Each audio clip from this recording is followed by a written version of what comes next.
Welcome back to another episode of Move the Needle, everyone. I am your new host, Dakota Cody. All joking aside, I'm going to be the upcoming guest on this episode where we're going to talk about inclusion versus assimilation and just overall things that we fight for as people of colors when we're trying to move the needle towards equity, justice, and anti-racism. I'm very, very privileged to be here with your two regular hosts, Lee and JR, and I'm very thankful for the opportunity to be able to speak with you guys and share in our stories and in our knowledge.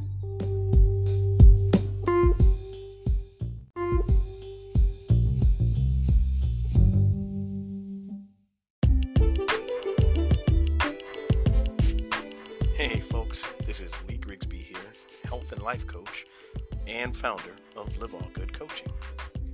I'll be on the air with Podcast Business News Network, talking about the various things around health and wellness and mental health. Also talking about how mindset is critical to achieving the goals that you set for yourself. You can reach me at liveallgood44@gmail.com, or you can go to my website, liveallgood.com, and fill out the contact form and reach me there. Once again, that's liveallgood.com. Go to the About section, fill out the contact form, or you can reach me at liveallgood44@gmail.com.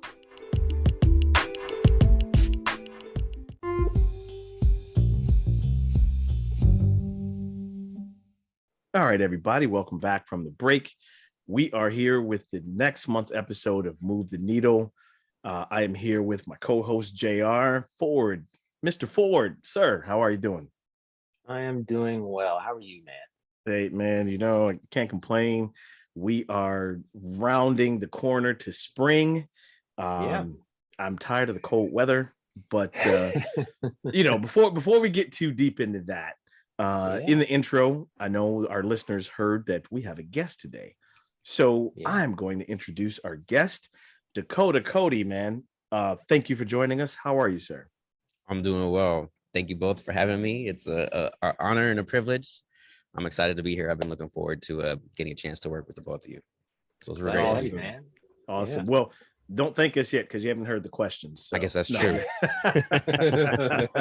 We will take the thank you already. Absolutely. No, just kidding, man. So you know what, Dakota, why don't you go ahead and start us off, man? Just tell us a little bit about you, and I think it's important. But before you, I'm cutting you off already, so I'm sorry.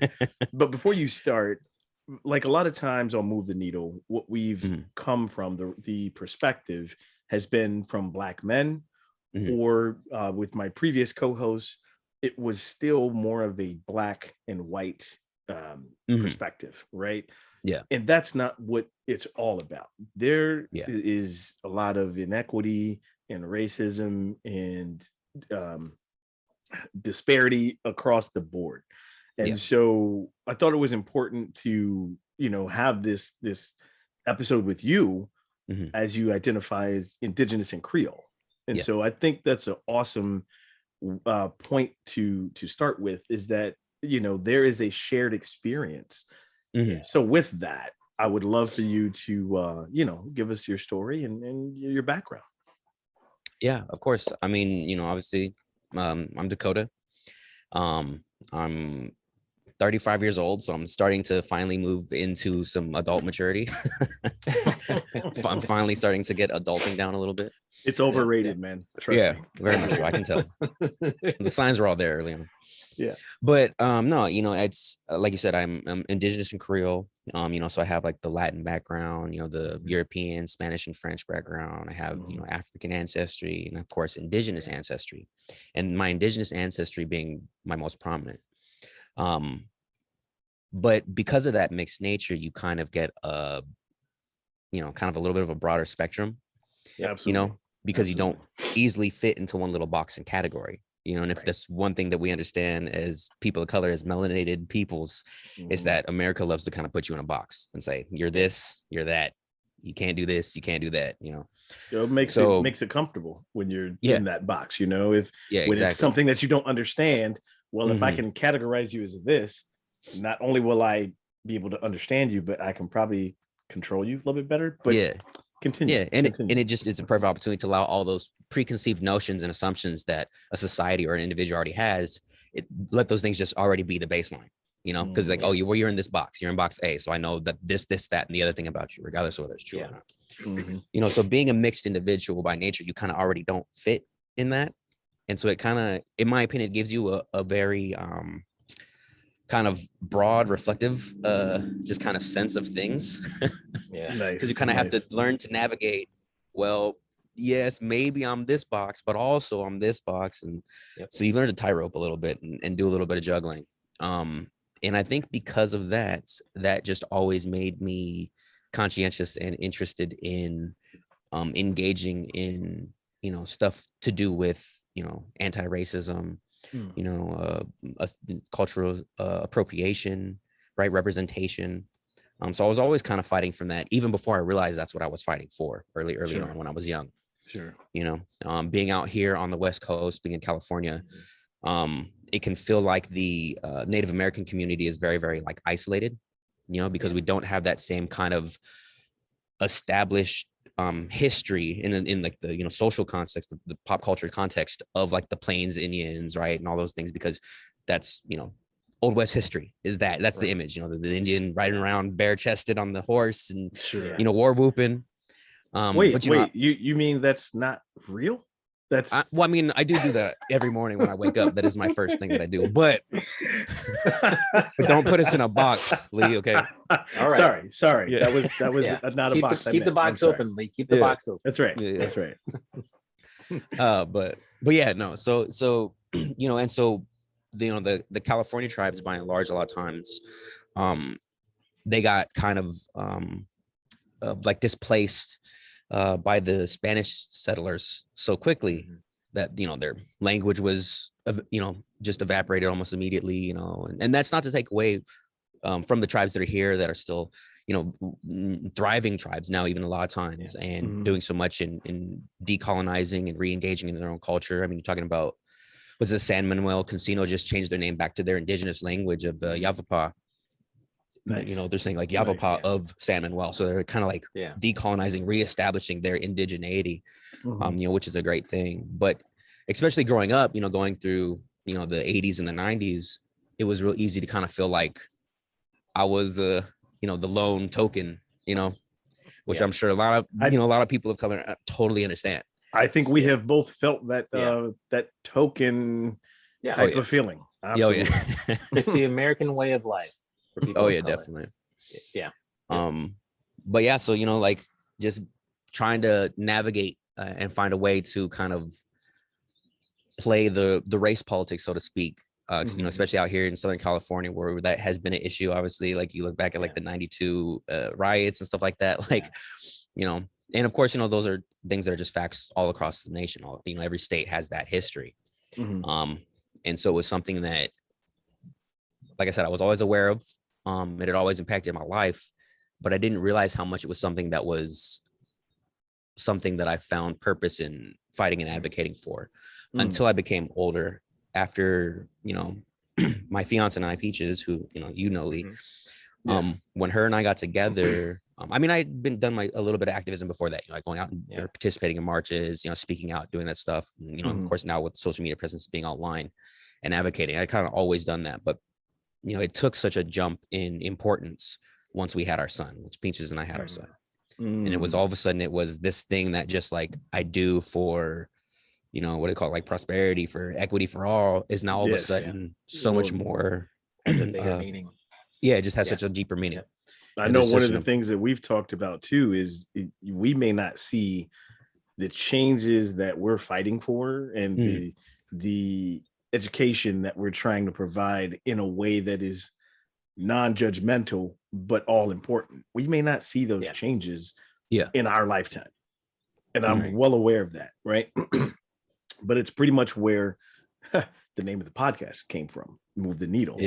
If we, everything that we are doing, everything that we are bringing to light, everyone that can become enlightened from our conversations and information, if we can move that needle one maybe 2 notches further than where it is.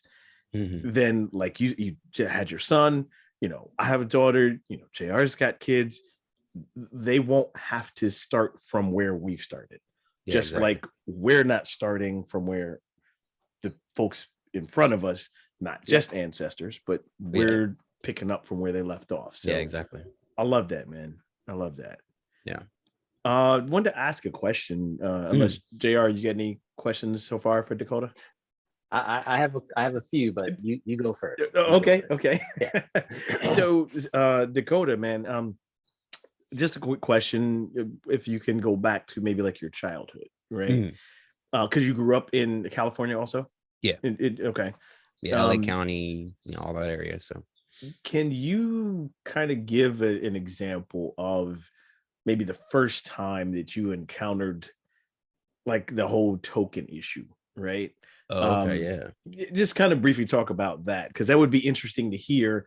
I'm from the Midwest, JR's from the East Coast, and so obviously that's a different region than we're used to. But just kind of talk about that. What was the situation, and how did that even come about? Yeah. Well, I think the time that most stands out to me, ironically enough, I don't remember specifically my age or what grade I was in. I know it was in school. Okay. And it was in school because I remember it must have been right around like 3rd or 4th grade, right around that time. And we were kind of studying for the first time, like Native American history. And I remember everybody turned around and looked at you. Yep, They're like, "Hey, that was so." And I remember resident indigenous person, can you? Yes, and that was the thing, man. Because I remember being in class, and I sit like, because obviously, like they would a lot of times teach would sit you alphabetically, and so I was in like the back left-hand corner, right, because of my last name starting with Q. And so I was like in that back left-hand corner. So I had almost I got that like, TV moment where it's like, they say it, they're like, oh, Native American history. And literally the whole class turns, just pans over. And it's like all eyes on me. And I was like, yep, that's me. And just the not understanding at that age, not knowing how to articulate the comedy and / tragedy of everybody looking for you to be like, okay, well, is this true? And like, or is this thing not true? Or just like all that weight and responsibility kind of thrown on you, and like, like 10 years old, roughly, kind of just being like, I don't know, Wow. But feeling like, but understanding that sensation of feeling like, but I don't know, it's inadequate because I am a representation of this culture and these people. And so it's like, what do I do? But so that would definitely be like my very first earliest memory of it. Wow. And see, that's kind of the point of when we talk about Black and brown people or people of color. It is such a shared experience. It might be differences obviously here and there with ancestry and background, but it is such a shared experience with like that, what you just said. Being the only one has certainly in my adult life has certainly been kind of keenly on the radar like every single day, and especially for the kids. Can you talk a little bit about, and I know we're going to kind of progress through this, but can you talk a little bit about when you became even more aware as an adult about just the navigating through life as someone who, is an adult, and you have just more awareness and more knowledge about who you are and what the navigation kind of looked like as you started to become an adult? Yeah. I mean, I think it kind of started a little bit early on for me, maybe compared to some people, just because when I was in high school, I was going to high school in a county in Southern California called San Bernardino County. And although there's definitely a lot of mixed areas throughout San Bernardino, the school district I was in was predominantly white. And so it was like predominantly enough white to the point where it was like probably 90% of the school demographic was white. And then like the other 10% was like, Hispanic, and then a couple everybody people, else. A couple Asian. It was literally just threw everyone else in there. The non-whites, and then the white student. And so I remember when in one of my classes, I think I was maybe like a junior, I had a student who went on a little rant. You think about this is back to the time of like, George Bush presidency. And he went on a little rant about wetbacks, you know, and I apologize to use a derogatory term, but you know, that's what the terminology he was using. Of course. Yeah. And so I called him out on it, you know, of course, because I was like, you know, this is BS. We're in the middle of class. How is he just getting to go on this little racist tirade? And so I called him out on it. And I remember because he turned to me, he's like, oh, well, you might not be a dirty Mexican. He's like, but you're no better. And I got up out my seat. I flew off the handle. I swung on him. I started cussing. And I got kicked out of class and sent to the principal's office and reprimanded. And homeboy just sat in class, went about his day. And it was one of those things where it was all of a sudden, and it was one of those things like you always kind of know, I think, as a melanated person, as a person of color, you always kind of know you have different rules that you have to operate by. Right. But that was my first instant as, quote, an adult, where all of a sudden I realized like, oh, my consequences are very different. Because I got suspended, you know, I got sitting there and it was one of those things where they were like, oh, okay, well, you have to go sit down and talk to the counselor about what happened. And like, that's unacceptable. You know, like, you know, the whole old, you know, just, oh yeah, sticks and stones, but you know, words shouldn't never hurt you. And you should have respected. And it was just like, but the dude literally, like, I'm like, nobody want to talk to him about like in class. So like you said, not just started talking about wetbacks, but then like it kept going.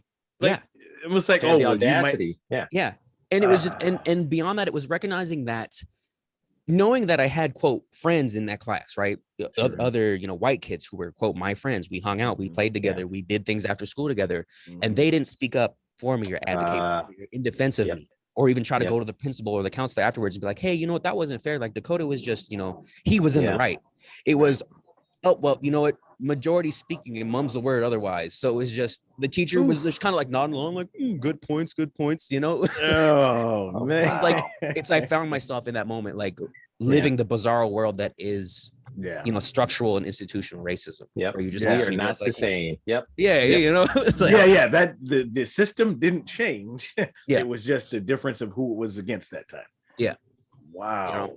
You know? And so go ahead. Oh, sorry. Oh no, I was just gonna say, and then that just kind of, that was, I don't want to say that was the rude awakening, because like I said, it was always something that I was always a little bit aware of, but that was kind of the point where it really, like I said, you know, and to revert back to what you were alluding to, JR, it cemented in my, quote, adulthood that like, this is something I have to be conscientious of going forward into my adulthood, because I have to be aware all the time that the consequences and the responsibilities for me as a man of color are going to be different, completely different. And so it was just, it was a rude awakening. It was, and it is something that it really drove me to understand how can I navigate the white world, so that way I can still try to be a voice for decency and equity and fairness and justice and anti-racism, but not paint a target on my back all the time. You know, or you mean an extra target, because an extra target. That's very true. Already one, but well, the target on your back, you don't want to put the target on your front now. Because I got the target on the back, I don't want to put the bullseye right and square in the middle of the chest. Wow. I was gonna say, that reminds me of just recently there was a video going around where, I mean, so we're talking, you said that was in high school, right? So we're talking like, you know, early 2000s, right? You know, 15 years ago, 20 years ago, whatever. It's insane to think. I was on social media and saw, was it DL? I think I know which video. I think it was in South Carolina. I guess there was like a birthday party, and the white guy, there was a black guy around sitting on the bar, and white guy said something, called him the N-word. Black guy got up and was slapping the Jesus out of this guy. And you know, I mean, I'm not going to continue the video, but it amazes me, and not really, but literally what you're talking about, you went through in high school 15, 20 years ago, that now 2022 we're still seeing this. Like it's okay, and it's not, I mean, obviously it's not okay, it's not right. But in South Carolina, this guy felt comfortable enough to say that, and I mean, I think he got the sense knocked out of him and then knocked back into him because he got back up and was like going for more. And it's like, dude, be lucky that he didn't close his hand. Yeah. Because he would have done some more damage. But anyway. Oh yeah. That just reminded me of that, like, when is it that it becomes, well, that's a whole nother conversation. That's a whole nother podcast. So I don't even know if I can even finish that question because clearly people still have their views. Yeah. Wow, man. So at what point, Dakota, did you feel, you talked about navigating, right? You learned that the rules are different for us and for them, right? And I'm using air quotes, folks. Yeah. And at what point and how did you think you started advocating more than just, if you did more than just one-to-one, right? Like now as an adult, I take every interaction I have, I don't take it for granted, right? Yeah. Whether it could be the first and only time I come across this person, or who knows, maybe I begin to work with them on something. So if at any point my interaction with someone changes their opinion for that small moment to make them think the next time they interact with a person of color, that's my question. At what point do you feel, if you started advocating more than just like one-to-one interactions, when do you think you started picking up more with your advocacy for equity? Yeah, it would probably be honestly pretty early on, like in my early 20s. You know, I've you know, been very, very blessed and fortunate that I've used boxing and martial arts and fight sports as one of my ways to kind of deal with, you know, stresses and kind of get all that pent up energy that can build up, you know, dealing with society. And the heavy bag don't care. The heavy bag don't care, you know, and you know, I've been very fortunate that I've been able to fight and compete over my life. And I've fought in various forms of martial arts, competed in various forms of martial arts, you know. And I've really, really always loved and enjoyed doing that. And it's so funny because sports is such a unifier, right? To be really, really cliche.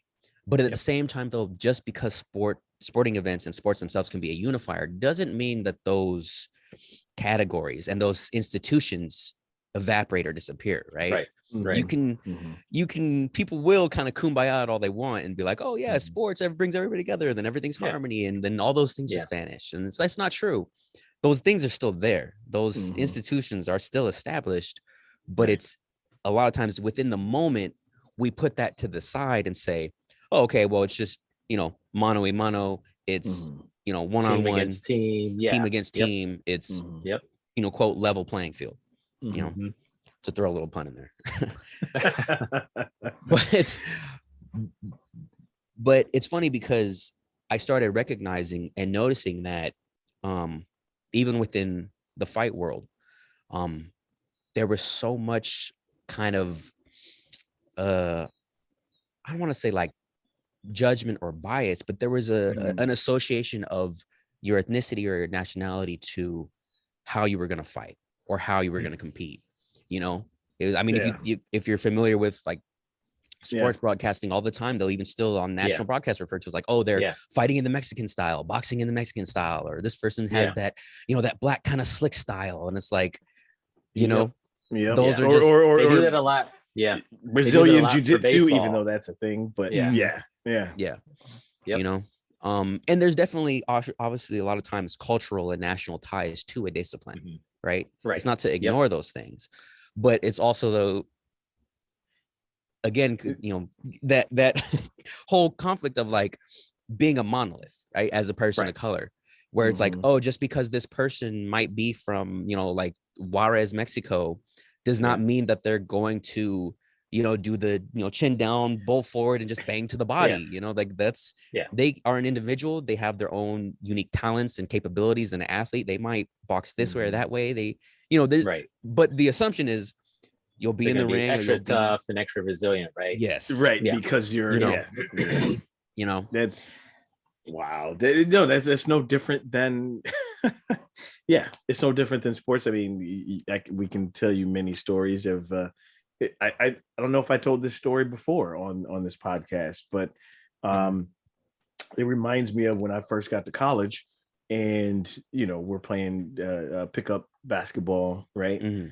And of course, black guys are better athletes. I mean, that's just that's a known fact, right? Universal truth. Of We're course, more gritty, of course. we're Like- it's gritty, like gravity. we're hardworking. Yeah. Tongue in cheek, folks. Tongue in cheek. Yes. Don't Yeah. get all upset. Very much so. Yeah. But so yeah, we're playing ball. Me and one of my friends and his dad is playing with us, right? Playing again, and one of the local guys. He's not in college, but he's from the town where I went to school. So we're playing, and I have to say, I'm lighting him up. Right? So, of course, and he was white. So the one thing that he used to get back at me, and I remember it clearly.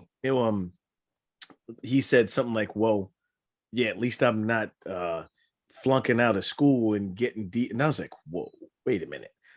I'm the one that's sitting here paying tuition. You're not even in school. You live here." But like you said from your high school story, right? Or even grade school, like, man, I was hot. I was ready to not play anymore and take care of business. But the coolest thing that I ever saw was the way that my friend's dad dealt with this, right? So obviously he cooled us all down. He's like, boys, look, all right, I'll take care of this. I was like, no, let me. He's like, no, I got it. So we continue playing, and my friend's dad then guarded the guy, and you typically guard the guy who's guarding you, right? So for the next, I don't know, whatever, how many points, man, point after point after point, my friend's dad started lighting him up. And then all the way around the court, like just, D'ing him up and not letting him breathe and that kind of thing. Finally, when the game is over, he was like, yeah, these are my boys. Don't F with them again. Not cool. And I was like, huh. All right. Now, again, didn't let us fight because, again, my friend's dad recognized we're in college. We're trying to, get our education, do that thing. And here we are being faced with that again, right? Yeah. Now, there was no fight, anything like that. But he took the high road instead of letting me get in trouble for something I would have been defending myself over, and like you said, the rules are different, right? Yeah. But man, like, again, we're talking about sports. That thinking about that now cracks me up. This guy, I'm the one that's in college, and he's sitting there telling me, like, what are you talking about? Now he may have dropped the N-word at some point. I don't remember. That was years ago, but yeah, man. Incredible. So you think of sports as the great equalizer, right? Here in America, it kind of level sets, ability and skills and talent, and even fandom. You talked about the different styles that are typically taken from different cultures and different ethnicities. Kind of taking what you learned through the fight sports that you identified, what are some of the lessons that you've taken from that, and I guess have maybe applied to outside of sports, with your activism and just being kind of a not a bystander, but an outstanding, an outstander? Yeah, I mean, I think I apply a lot of that. One, I think, is the sense of self-assuredness and self-confidence of knowing that you can take care of yourself in a situation if something does go down. It's beneficial that if I'm going to be on the front lines, if I'm be out marching, and I'm a lot of times you're facing pushback and physical violence from institutions, the police, whatever it might be. Obviously nowadays we know there's that big problem with militias, white militias kind of rallying up and coming to counter protest, to use that little term, but there to have that self-assuredness that, and forgive me for the street noise there, but no, it's all good. You can't control the planes. But to have that self-assuredness of knowing that, like, I can take care of myself, I can protect myself, and I can protect or try to do my part to help protect those that are around me if need be. And of course, you're always hoping that it doesn't devolve to that, but it does. Unfortunately, we know that it does. But then beyond that too, just that sense of dedication and focus and resiliency that you have Yep. to have to be an athlete, any kind of Yep. athlete, but especially in the fight world. Yeah. You know, because just a moment of lapsed judgment and, you know, you're on your backside. Right. And so, you know, to try to be able to apply those things into understanding where are we going to be, you know, where's the route going, you know, what kind of emergency context do we need to have somebody who's available that has first aid supplies, or, you know, first aid, you know, like, or like trauma knowledge to how to, you know, treat people if they get injured, even if it's not something because of conflict, but if people tumble, people get stepped on, people, you know, when you get large masses and large groups of people, you know, accidents happen. And then just the kind of ability to, like I said, have that focus, have that attention to detail, and then also too to have that ability to kind of stay level-headed, you know, because it's definitely one thing you learn as a fight athlete is to kind of just tune everything else out and focus on the objective, what's in front of you. You know, and so, and that can even just be important, even just in navigating, you know, in a big crowd. If you have, I know I've had times where, you know, we've been marching down in Los Angeles, down through the streets of LA, and you're in a crowd of, you know, 20,000-30,000 people. And it's like, I'm here with 2 or 3 people. It's, I need to be able to make sure that I can focus in and go, hey, you know, where did you go at, you know, where did you kind of osmose into within this sea of people? You know, so I think that is definitely something that I use, you know, in my advocacy, but also too, even in just everyday life, you know, it's just that ability to kind of just, you know, grit your teeth, buckle down and say, okay, well, now's the moment to kind of tough it out, focus in, and do what you got to do. I love that, man. Great question, JR. I love the one thing that stuck out to me, Dakota, was the dedication, right? Yeah. Because that's what we're talking about with the whole fight against inequity. And again, not just racism, but classism, you know, the whole gender battle going on, all those things.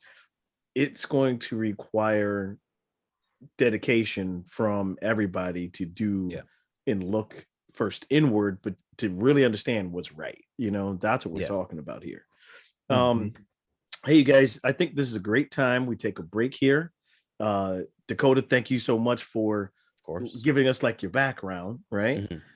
When we come back from the break, guys, I want to have a discussion around assimilation and inclusion. How do you guys feel about that? Very good conversation. Sounds good. All right. All right, folks, hang tight. We'll be right back.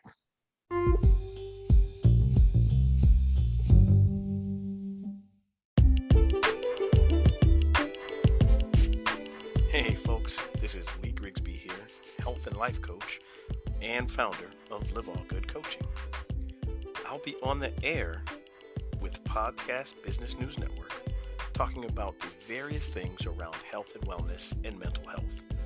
Also talking about how mindset is critical to achieving the goals that you set for yourself. You can reach me at liveallgood44@gmail.com, or you can go to my website, liveallgood.com, and fill out the contact form and reach me there. Once again, that's liveallgood.com.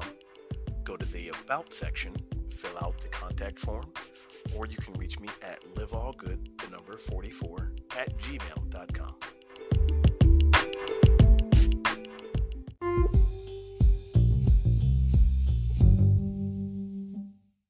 All right, folks, welcome back from the break. This is Move the Needle. This is Lee and JR here with Dakota. We enjoyed learning about Dakota in that first segment, folks. But now we want to jump into a quick conversation, and I'm going to toss it to you guys. We want to have this conversation about assimilation versus inclusion. And you know, folks, a lot of times that we have conversations in the break or pre-show, that kind of thing. So I want to give you guys a little bit of peel the curtain back a little bit. There was a great conversation that we had in the break, like what assimilation or inclusion, like how we all feel about it, and just different experiences. Dakota, you were mentioning like a video that you'd seen from your fiance, and it was talking a young Black woman talking about years ago, not now, how she's tired of having to educate her white friends and educate the and tell them what this experience is like, and didn't want to include them anymore, was cutting them out of her lives, you know. So I guess I'll jump off that platform there with the conversation here. But folks, this is what Move the Needle is about.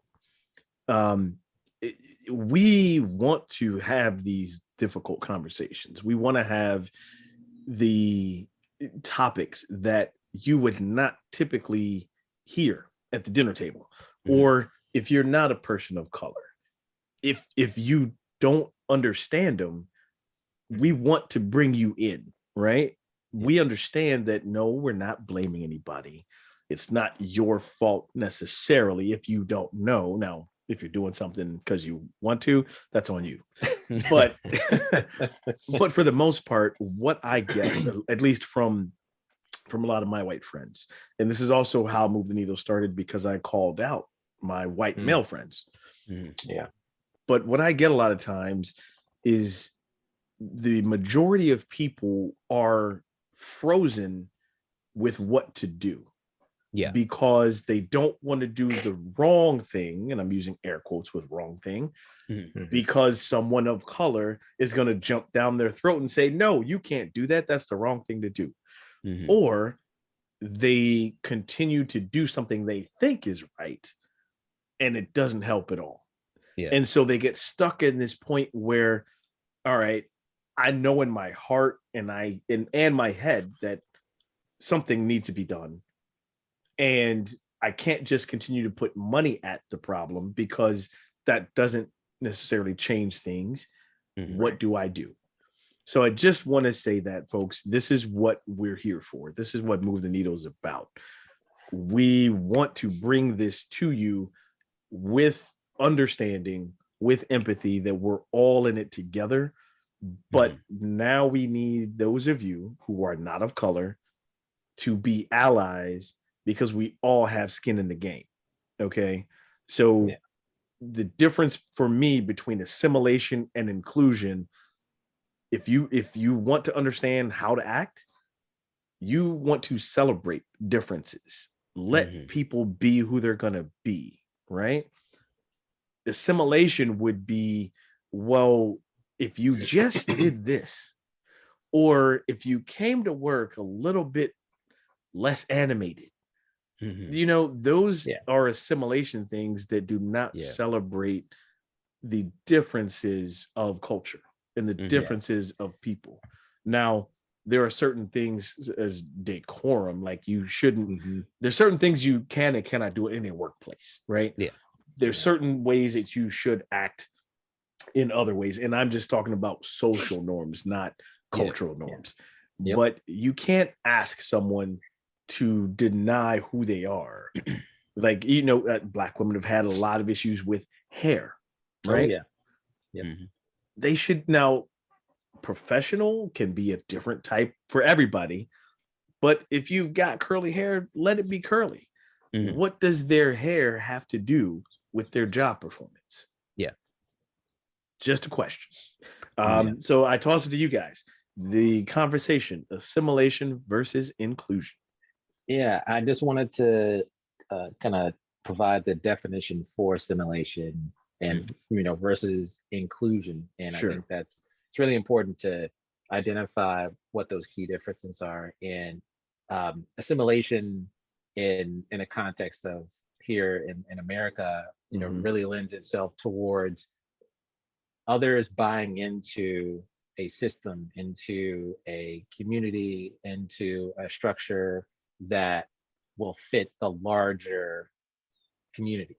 So for example, we talk about, Europeans coming to this land and them essentially being able to assimilate other cultures into their culture. So, we look at indigenous people, we look at enslaved Africans and freed Africans who have had to buy into a more Eurocentric culture in order to navigate through life, and I think, for the majority of people, they don't necessarily think of it as assimilation. They think of it as them being included. And I think there's a misinterpretation Yes. that happens where it is not inclusion. It is actually, people losing part of their history, losing part of their heritage in order to gain some value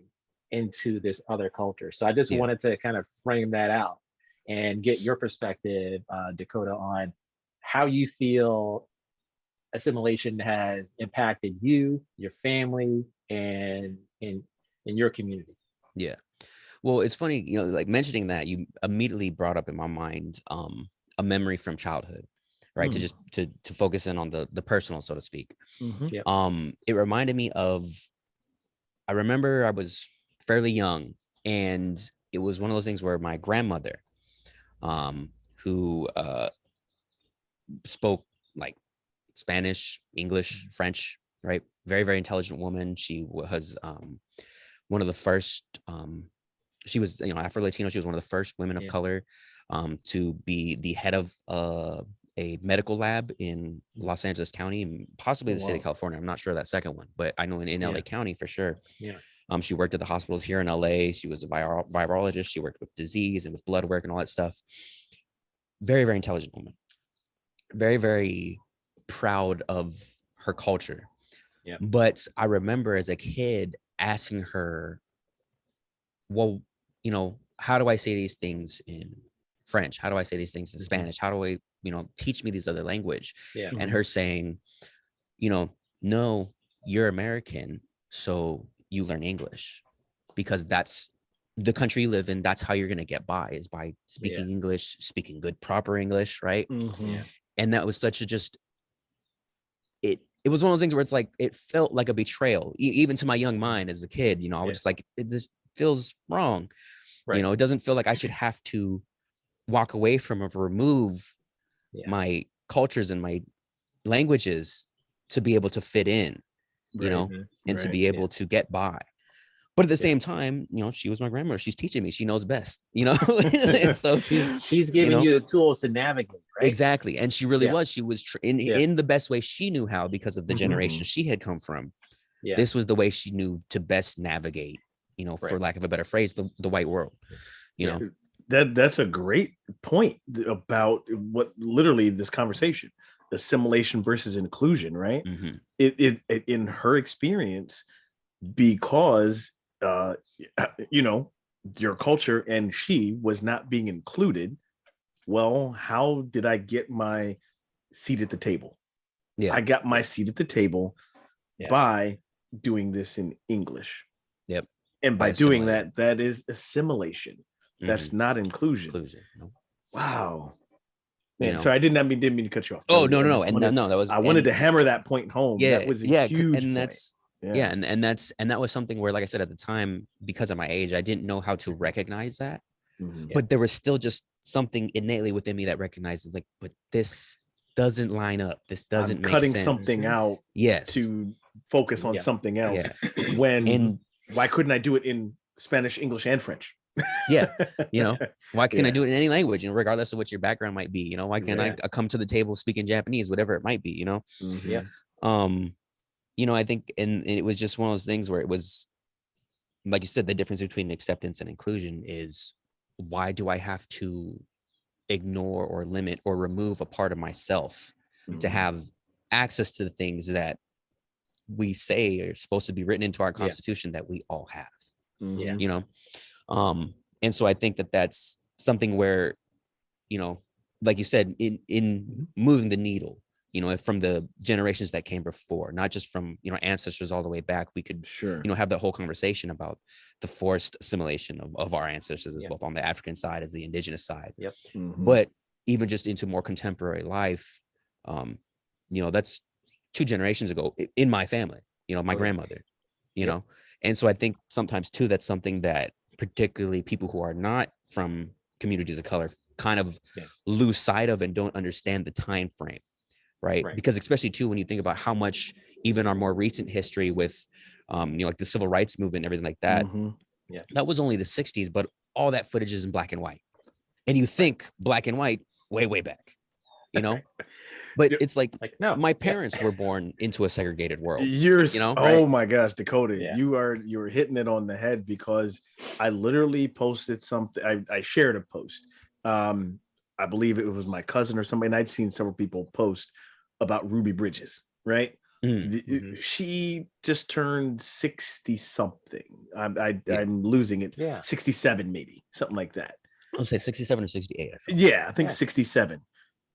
Like, that's the point. She's still young. Yeah. This is just, she's still here. Yeah. barely 2 generations ago, folks, when the school system was being integrated.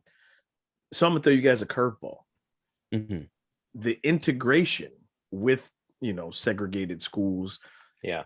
Was that really inclusion, or was that assimilation? That was. Anyone want to tackle that? I mean, in my opinion, and I don't, I don't know that I have necessarily the chops to speak about it from like an academic standpoint, right?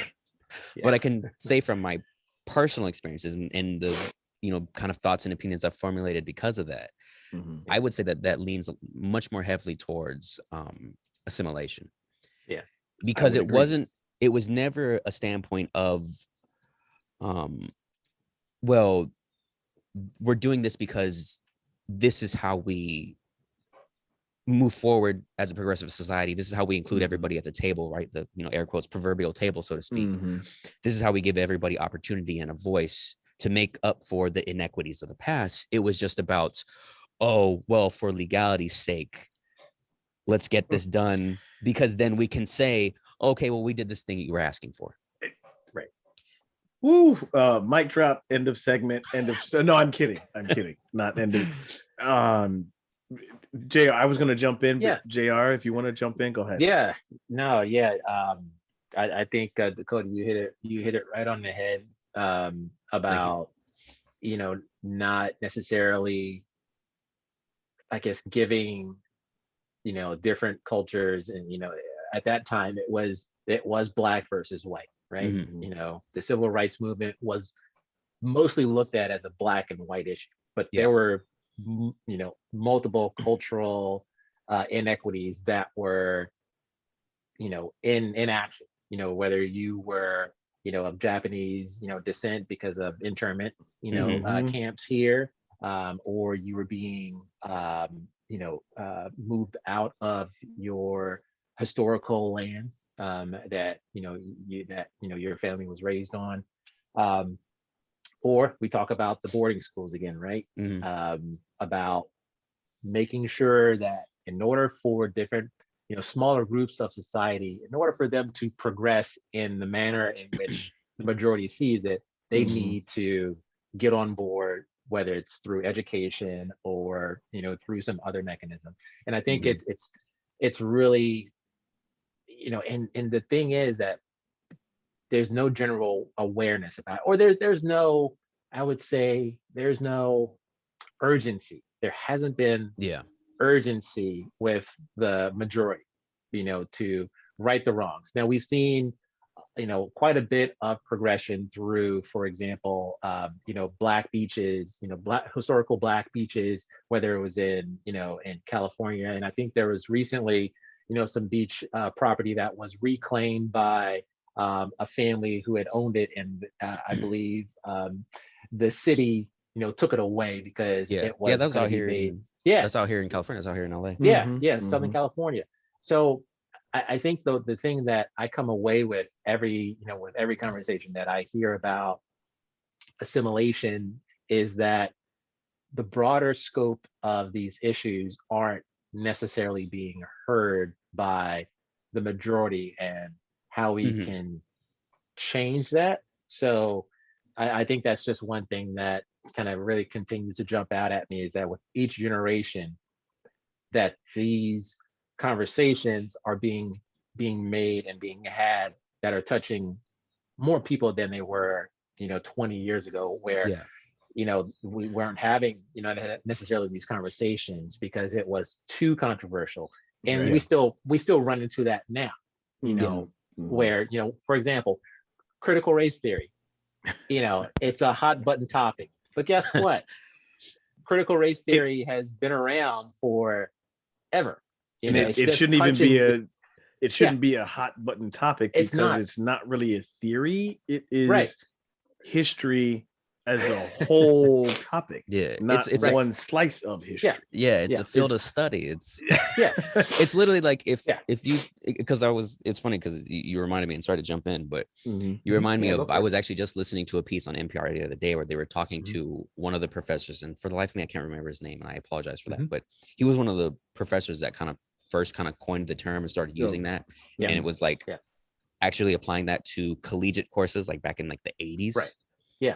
You know, it was about a methodology to look at statistical things that were recorded, inequities that were in place across swaths of American society. You know, so you're talking about like all the data we have nowadays about like inequities in housing, right, in education, in you know, like job markets, in healthcare, all those things kind of are there because people took it upon themselves to go, well, these are things we need to keep track of. These are things we need to look back at it. Why is it that this group has had so much less access to these things? You know, and so it's not something that, it's such a hot topic issue, you know, for a lot of people today, quote, and you know, they're fighting out at it in school board meetings across the nation, but it's like, but they're not, this is not what is going to be taught to your child in first, second, third grade, right? And let alone, it's not, and the purpose of that whole process of study is not about saying this group is wrong and this group's bad for what it did against this group or that group. It's just a way of looking literally at numbers and at data and saying, well, this is where we can make a correlation where if the numbers are lagging here versus this group, maybe there are inequities at play. Right. You know, I think that's the huge point. Again, you Dakota, are you sure you haven't been on our podcast before? Because we literally did an episode last month about the cost of racism and literally laid out just a few statistics that went back to the 60s about salary and literally only kept it at black and white. But yes, I wanted to say that the point you made a few points ago was huge about the inequity, right? Yeah. That's the difference between assimilation and inclusion. If it was real inclusion, I want the folks in the back to really hear this. If it's about inclusion, then the opportunities, the access, the money that is provided for different opportunities, right? For training, that kind of thing. That's what becomes equal. Yeah. That's how you include, right? You in inclusion in layman's terms, I guess, because you know that I'm a layman, of course. Inclusion means meeting somebody where they are. That's how you include somebody. I'm not going to sit here and tell JR and Dakota, well, you all need to be X, Y, and Z in order to be on this podcast with me. You also need to have done this, and this to be on this podcast with me. Right. No. Right. You have all these qualifiers, right? Those are the hurdles, the qualifiers, you know? But yet you want me to go through these qualifiers, you want me to get all this done. And then when I get all that done, I still have to do this in a certain way once I've jumped those hurdles, and I still don't make as much or move up as fast or get the same opportunities. That's what assimilation is. You want me to be like you, but you don't want me to be with you, you know? Very similar to, I know we talked about the sports world in the first segment, NFL coaches, right? You've got the huge money maker in the NFL, merchandise, all kind of stuff. They have I don't know, I'm guessing at a generous number here, 70-80% of the players are of color, maybe even more. Yet we go up the ladder, and just talking about head coaches, or further up the ladder, we talk about owners. Where's the inclusion? Where's the equity there, right? Or let me say in a different way, where's the representation? Right? Representation matters. So if you have 70-80% of colors of players of color, right? Yeah.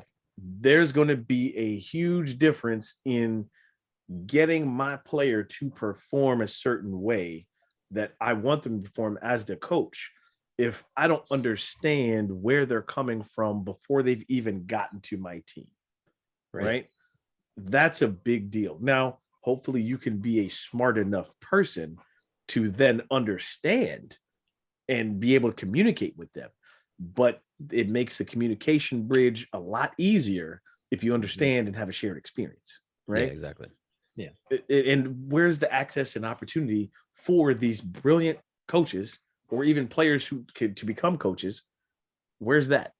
You know, when teams are sold, not frequently, but okay, you mean to tell me that there's no one who's a billionaire who is of color who can afford a team if they wanted to? I'm just throwing it out there, folks, for conversation.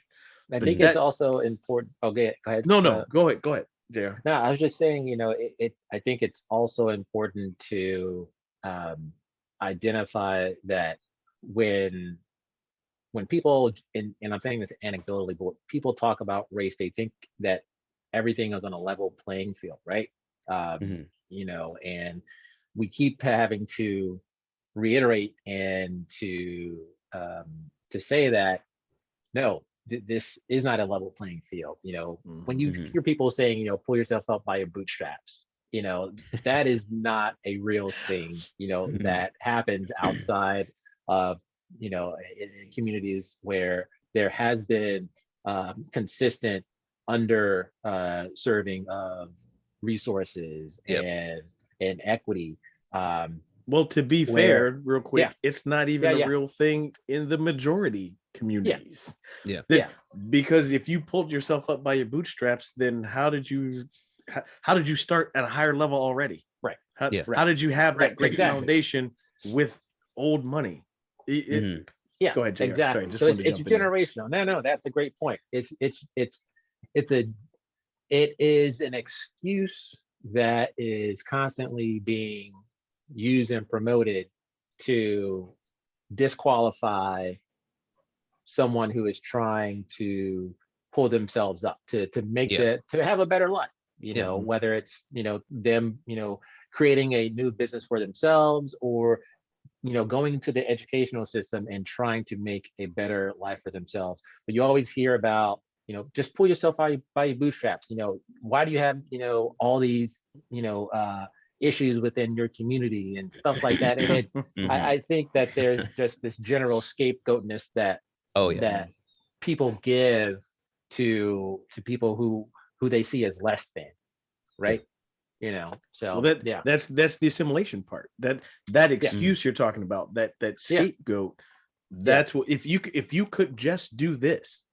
Okay, well, I've done that. Well, no, if you could just do this, how much do you want me to assimilate? Because I'm never going to be like you, right? But that's what we talk about. What's real inclusion? Real inclusion is understanding that let's take the three of us on this podcast right now. The three of us are different, just from the fact of I'm from the Midwest, Jared's from the East Coast, Dakota, you're from the West Coast. That's going to be a different experience already. Right. But I'm not asking you all to understand what cold and snow is like. I get that, and we're not sitting here saying, oh man, Dakota, you must be a surfer because you're on the West Coast. We're not saying that either, right? The difference is we're celebrating each of our differences in experience, but bringing it together to provide the awareness for anybody who's listening. That's inclusion, because everything that we're going to say is going to be a little bit different, although we have some shared experiences because we're of color. Or in the corporate world, man, inclusion is really looking at your employees for who they are, right? Across the board, who is the best candidate? Who's going to help the business move forward? Not, oh, well, they've been here the longest. So what if they've been here the longest? If they're the longest, are they the best candidate to move up? Right? It's opportunity. That's what inclusion is. Making sure the opportunities are there across the board, making sure compensation is there. And that means for people of color and in Black and brown communities, you got to dig a little deeper to get to that level playing field, because it's been unlevel for so long. I mean, it kind of goes back to the comment you were talking about earlier, where we were talking about for Black women with their natural hair, right?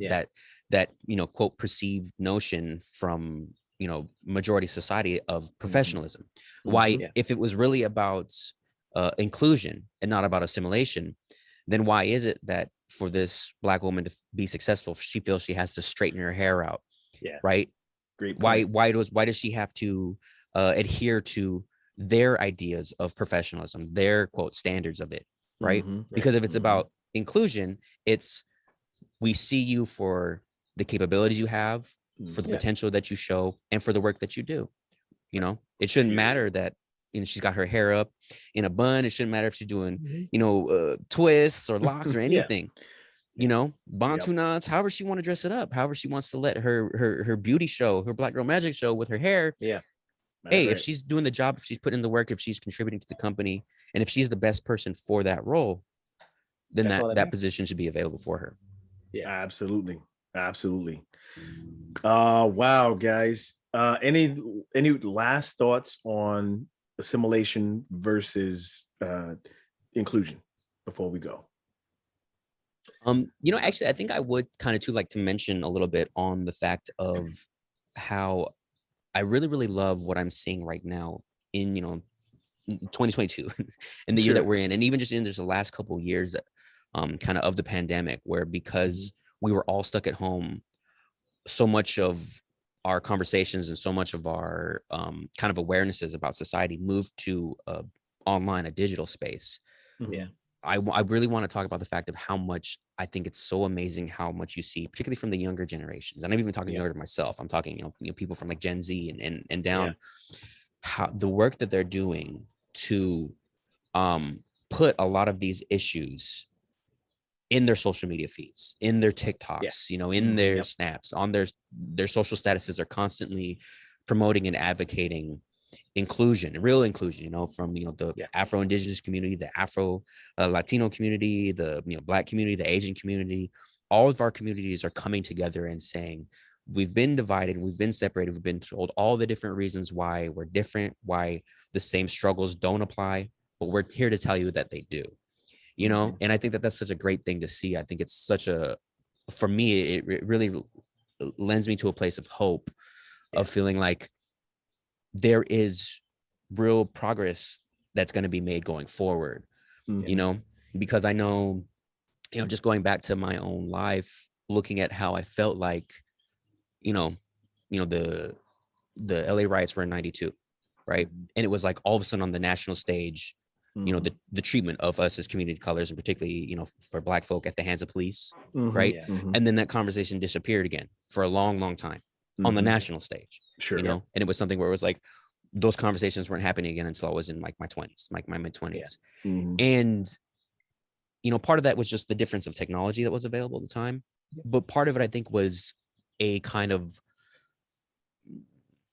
let's say maybe like a continued practice by our society and by the majority to kind of say, oh, okay, well, yeah, that happened. It's kind of a hiccup on the road to equality, but really we're always moving forward. We're always progressing. We're always doing better, and we know that that's not really true. Or it's just an isolated incident out there. Exactly. That doesn't happen here. Yeah. We've never seen that where we are, which again, we know is not true also. And I think it even kind of goes into, and it ties into the fact that a lot of times in the media and in social settings or public settings, the conversation can a lot of times be very black and white, and I always try to really advocate with, family members and friends and other people of color that I come across, that when one of our groups makes progress towards racial justice and equity, that's, even if it's quote not my people's struggle, air quotes, or not, my struggle, that's still progress towards justice. There's still progress towards equity, and that very well will likely be laying the foundation for, quote, the next group to come along. Yeah. Right. I think about, going kind of back to what we were talking about earlier with the civil rights movement. The civil rights movement really laid the groundwork for the American Indian movement of the 70s. Right. You talk about the civil rights 60s, AIM 70s. Right there. It was, we learned because we had been there to help advocate and support when we could, to march alongside, our Black and brown brothers, saying, yes, this is needed. This equity is needed. This justice is needed.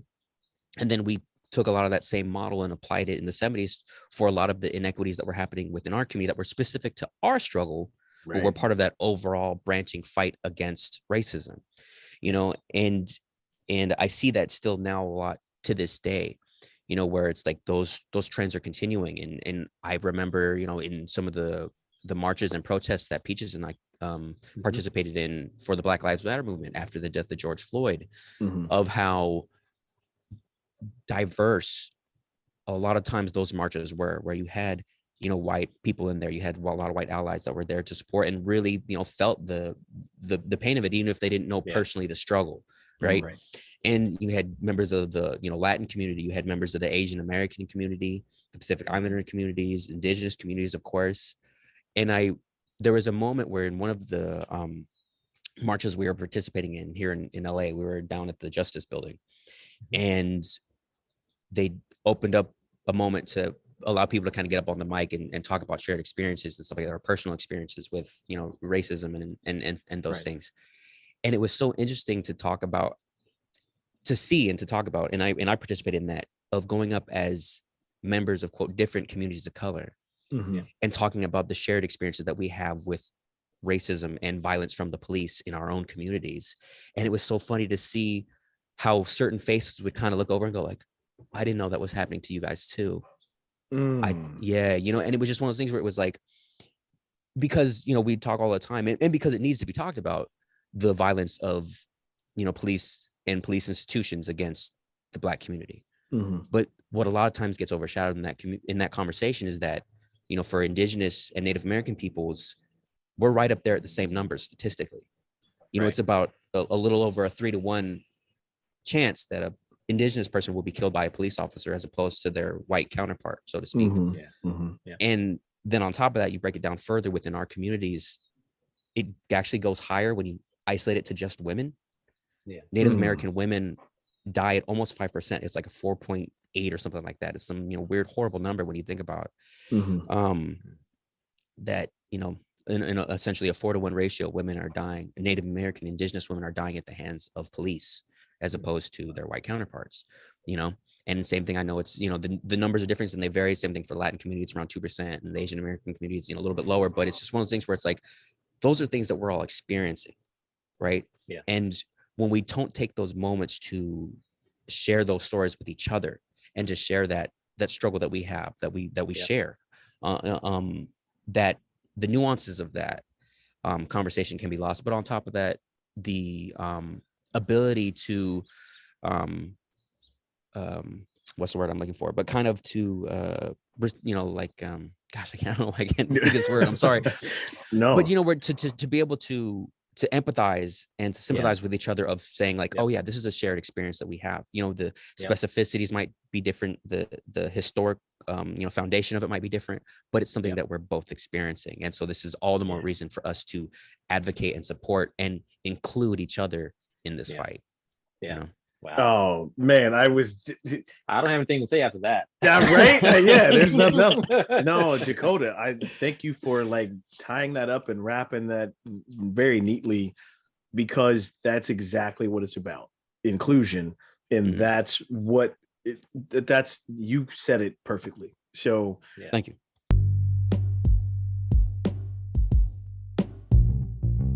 Folks, man, this has been another great episode of Move the Needle.